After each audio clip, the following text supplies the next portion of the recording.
Baik, di sini saya pertama kali ingin memperkenalkan diri dulu. Nama saya Komang Widiana. NIM saya 2012061029. Prodi saya Ilmu Komunikasi. Saya melanjutkan perguruan tinggi di STA Negeri Empu Putra Singaraja. Di video kali ini saya akan menjelaskan tentang pengalaman saya tentang mempelajari filsafat. Kemungkinan besar Anda baru mempelajari tentang filsafat, tetapi kemungkinan besar Anda sudah dapat mendengarkan tentang apa itu filsafat. Baik disebutkan oleh orang lain di depan Anda, maupun Anda mempelajari tentang buku tentang filsafat.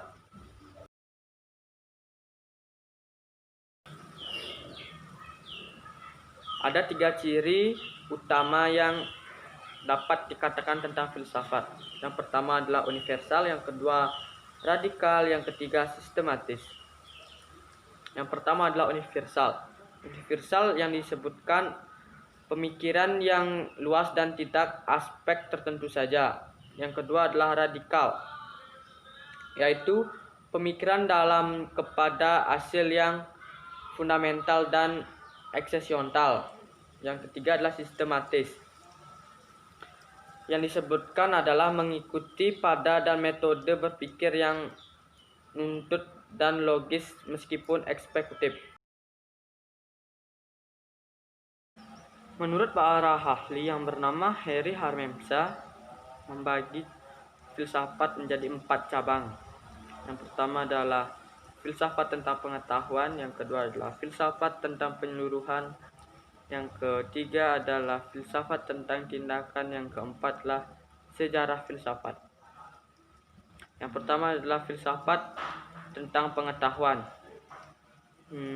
Mempunyai 3 ciri, yaitu epistemologi, logika, dan kritik ilmu. Yang kedua, filsafat tentang kenyataan penyeluruh. Dibagi menjadi 5. Yang pertama adalah metafisika umum, metafisika khusus, teologi metafisika, dan astrologi dan kosmologi. Yang ketiga adalah filsafat tentang tindakan. Mempunyai 4 ciri, yaitu etika dan estetika.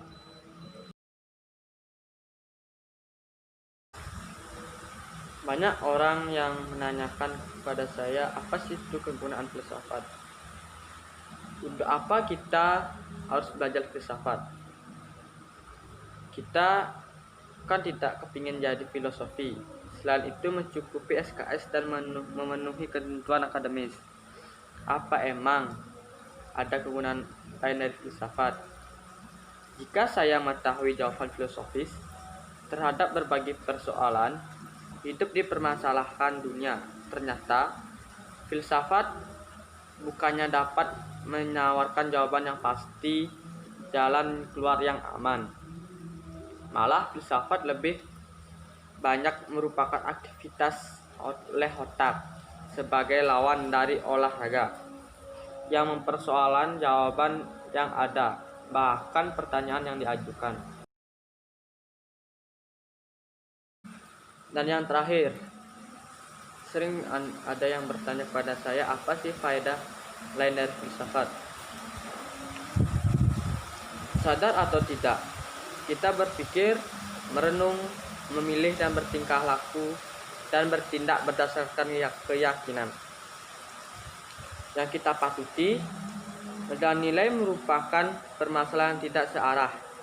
Dijawab hanya tradisi, konfesi, ilmu, atau gabungan semua. Pencarian dan penuntasan masalah itu akan banyak berbantu dengan filsafat.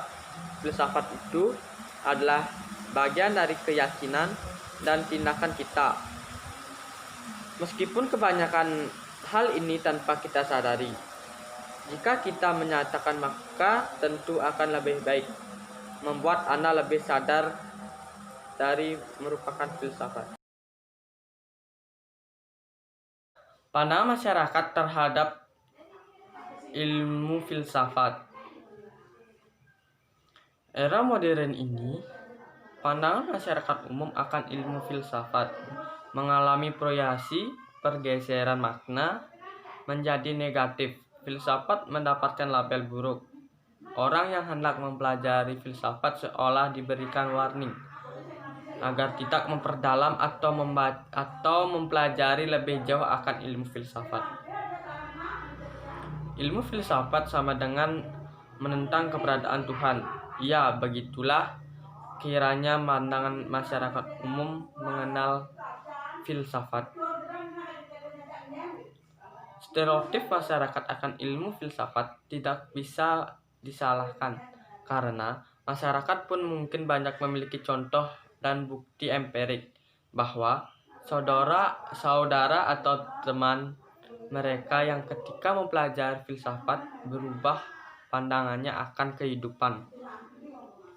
Yang disayang adalah sikap mengeneralisasi filsafat dan ketidaktoleran akan seorang yang merubah dan berbeda pandangan setelah mempelajari filsafat.